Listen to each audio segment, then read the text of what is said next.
जिसका मन हो अमन, यानी जिसके पास मन ही ना हो, जिसका मन हो अमन, अमन के लिए ब्याह करता हो, और वासना में जो किंचित वास नहीं करता हो, जो विदेह जैसा दैहिक व्यवहार किया करता हो, होकर भी ना होने जैसा प्यार किया करता हो, वो कौन है? वो कौन? इतनी सुंदर कल्पना की है, इतनी सुंदर चर्चा की है तुलसीदास जी ने। परम रम्य गिरिवर कैलासु, सदा जहां शिव उमा निवासु, तेहि गिरि पर बट बिटप विशाला, नित नूतन सुंदर सब। अगर आप कहोगे कि तुलसीदास जी कहते हैं कि कैलाश पे बड़ा भारी वट वृक्ष है, हमने तो जाके देखा वहां कोई वट वृक्ष नहीं, वहां एक तरह का रेगिस्तान है, हरियाली पैदा नहीं होती, फिर कौन से वट वृक्ष की बात कर रहे हैं तुलसीदास जी महाराज? ये वट क्या है? वट विश्वास है। भगवान शंकर कल्याण देव हैं, वो विश्वास रूपी वट के नीचे विराजमान है, बहुत प्रसन्न है, बहुत आनंदित है और बहुत मुदित है। अभी हम भजन गा रहे थे ना, प्रेम मुदित मन से कहो। अगर भगवान का नाम भी लिया तो उसमें प्रेम का, उसमें प्रीत का, उसमें प्रीति का पुट ना हो तो फिर वो तो टेप रिकॉर्डर की तरह मुख में बोलते रहो, प्रेम से युक्त होकर। यहाँ विश्वास वट के नीचे, तेहि गिरि वर पर बट बिटप विशाला, नित नूतन सुंदर सब काला। और भगवान ने बहुत सुंदर स्वरूप धारण किया है, चीर पहना है, सुंदर कर्पूर गौर मेरे प्रभु। और इतना सुंदर अवसर पार्वती जी ने देखा, बहुत अच्छा मूड है ना, पत्नियों को लगा रहता है कि कैसा मूड है, क्या सोच रहे होंगे, प्रसन्न है कि नहीं। और जब देखती हैं वो प्रसन्न है तो फिर कोई ना कोई अपनी डिमांड रखती हैं। मूड देख के बात करना आता है ना आपको। पार्वती ने देखा कैसे बैठे हैं भोले बाबा, बैठे सो काम रिपु कैसे,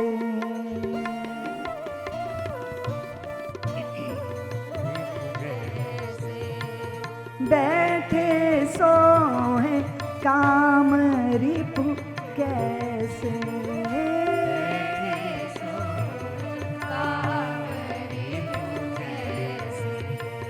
धरे शरीर शांत रस जैसे,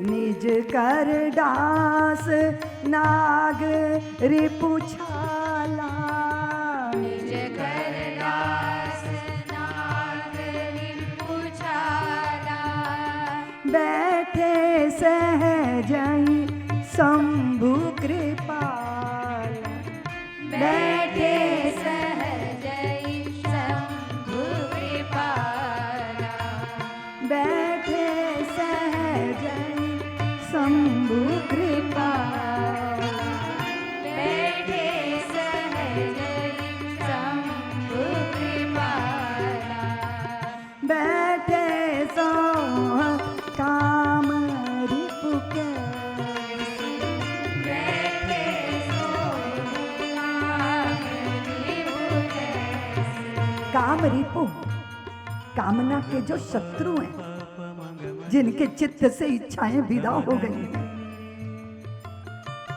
शंकर वो जो अपने मन का स्वामी हो जाता है, मनमथ भी जिसके मन का अनुगामी हो जाता है, अपने भी दोषों का जो संहार किया करता है, शंकर वो जो खतरों से श्रृंगार किया करता।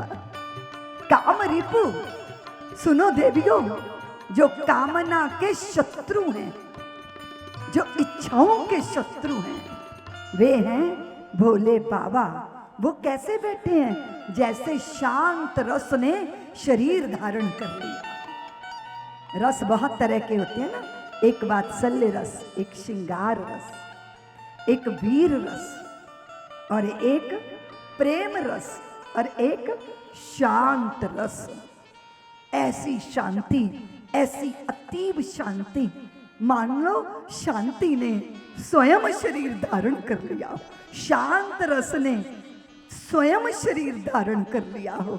ऐसे ऐसे ऐसे भोले बाबा, जिनकी शीतलता पर खुद चंद्रमा रीझ जाता है, जिनके तेजोमय स्वरूप पर सूर्य खींच जाता है, जो अशांत के कारण भी परम शांत रहते हैं, कहते हैं जग में उनको शंकर ही कहते हैं। ये भोले बाबा शंकर, वो जो अंबर ही जिनका बागंबर होता है, वो भी जिसमें नहीं कोई भी आडंबर होता है। मरघट क्या घट घट में जिनका वास रहा करता है, रमन नहीं करता रमनों में आप रहा करता है। वो भोले बाबा, वो भोले बाबा शांत रस जैसे शरीर धारण कर ले।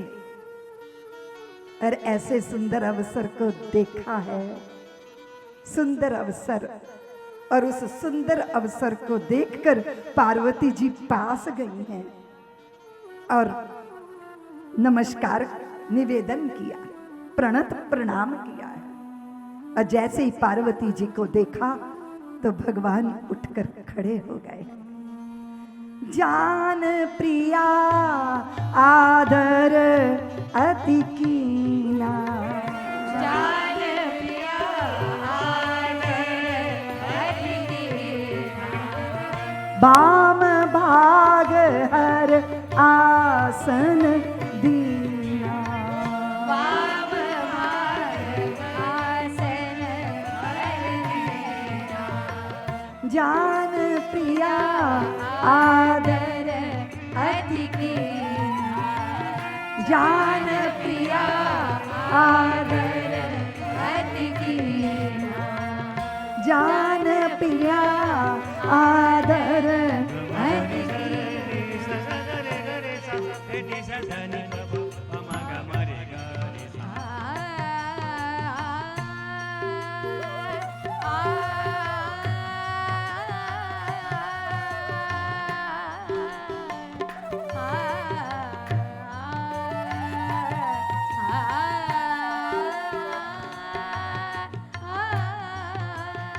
पार्वती जी का आदर किया है। भारतीयों के लिए एक दृष्टि है, आप बलपूर्वक किसी स्त्री की मांग का सिंदूर हो सकते हो, पर उसके अनुराग का सिंदूर बनना है तो आदर करना होगा, स्नेह करना होगा, सहज रहना होगा।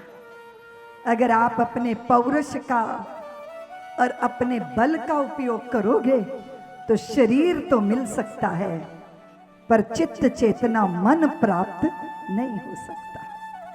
शरीर तो बाजारू स्त्री का भी प्राप्त किया जा सकता है। सबसे बड़ी बात है कि पत्नी मन दे दे आपको, और वो कैसे होगा? बार बार अपमान करने पर, बार बार उसकी न्यूनता, उसके दुर्गुण, उसकी अनपढ़ता का जिक्र कर करके नहीं नहीं। इसीलिए दाम्पत्य बहुत सुंदर चीज है, और दाम्पत्य को समझना है तो शिव और पार्वती के दाम्पत्य को समझिए। जान प्रिया आदर अति कीना, बाम भाग हर आसन दीना।